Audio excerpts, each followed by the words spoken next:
18 నెలలుగా ఈ కూటమి ప్రభుత్వం అధికారంలోకి వచ్చిన తర్వాత మీరు చూస్తున్న పరిణామాలు ఏ విధంగా ఉన్నాయంటే, జగన్మోహన్ రెడ్డి గారు కార్యకర్తకి అంటే కార్యకర్తే మెయిన్ పార్టీకి బలం అని చెప్పేసి నాకు మోహన్ రెడ్డి అన్నారు.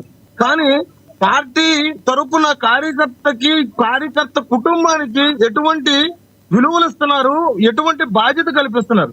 అండ్ ఇంకోటి విషయం, పార్టీలో వాళ్ళ పార్టీ గురించి నేను మాట్లాడను కానీ పార్టీలో ఇవాళ రోజున చేస్తుంటే రప్ప కార్డులు తీసుకునే విధంగా ప్రవర్తిస్తున్నారు.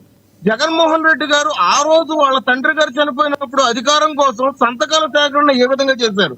కానీ ప్రజాసేవ భావన అని చెప్పేసి పాదయాత్ర స్టార్ట్ చేసి ఆయన అధికారంలోకి వచ్చిన తర్వాత మద్యపానం నిషేధం చేస్తానని చెప్పి మద్యపానం నిషేధం చేయకుండా. లక్ష్మీకాంత్ గారు సబ్జెక్ట్ లోకి రండి.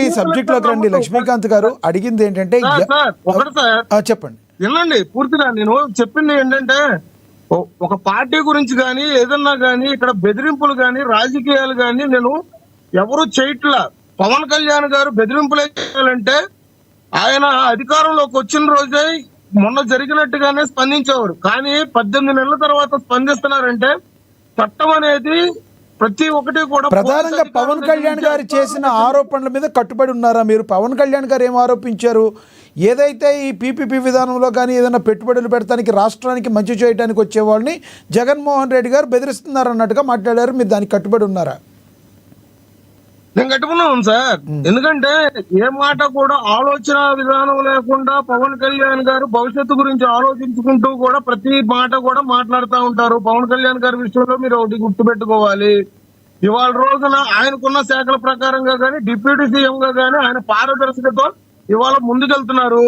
ఏమీ లేదు పార్టీ కన్నా స్థాయి దగ్గర నుంచి ఇవాళ రోజున 3,500 మంది పార్టీ నామినేషన్ పోస్టులు ఉన్నాయంటే పార్టీ స్థాయి ఏ విధంగా ముందుకెళ్తుందనేది ఆలోచించుకోవాలి. కానీ ఇవాళ రోజున ప్రతి అధికారం ఉన్నా లేకపోయినా ఇవాళ రోజున 11 సీట్లకు పరిమితం అయిపోయినా కానీ విమర్శలు చేస్తుంది ఖాళీ వైఎస్ఆర్సీపీ వాళ్ళే.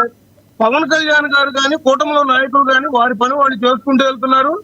మేము అభివృద్ధి పదంలో అయితే మేము ముందుకు తీసుకెళ్తున్నాము. మేము కూడా అనేది మేము అధికారం లేనప్పుడే ఎవరికి భయపడలేదు. లక్ష్మీకాంత్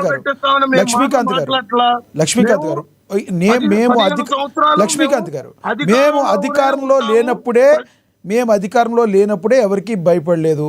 మరి ఇప్పుడు ఎందుకు మేము మీకు భయపడతాము అని చెప్పారు. నెంబర్ 1. నెంబర్ 2, వైసీపీలో ఆకు రౌడీలు ఉన్నారు అని చెప్పి కూడా మాట్లాడారు. దీని మీద మీరేమంటారు? అంటే కేవలం వైసీపీలోనే ఉన్నారా, టీడీపీలో లేరా ఆకు రౌడీలు, జనసేనలో లేరా అని అడుగుతున్న వాళ్ళకి సమాధానం ఏం చెప్తారు మీరు? ఇప్పుడు గుంటూరు మిర్చి ఆడికి జగన్మోహన్ రెడ్డి గారు వెళ్ళినప్పుడు అక్కడ 14 బస్తాలు మిర్చి బస్తాలు పోయినాయి. ఇప్పటికీ అవి ఏమైనాయో తెలియదు.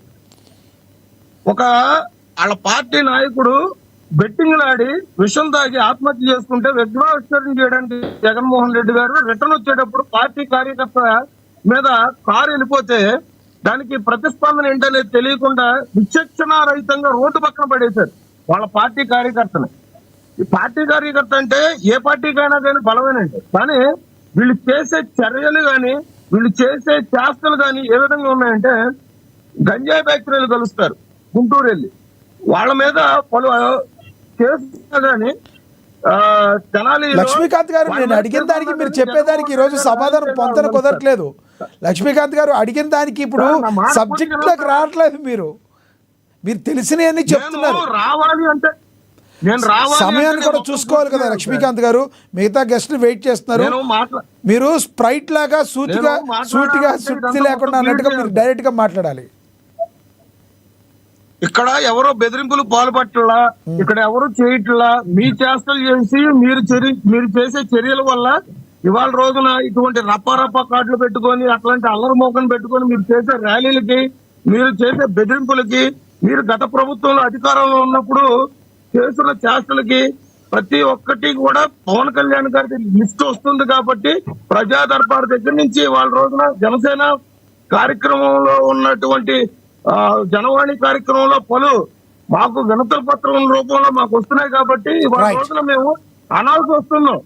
అంతేగాని వాళ్ళ మీద మేము ఇప్పుడు ఇందాక మోహన్ రెడ్డి గారు ఒక మాట అన్నారు సార్.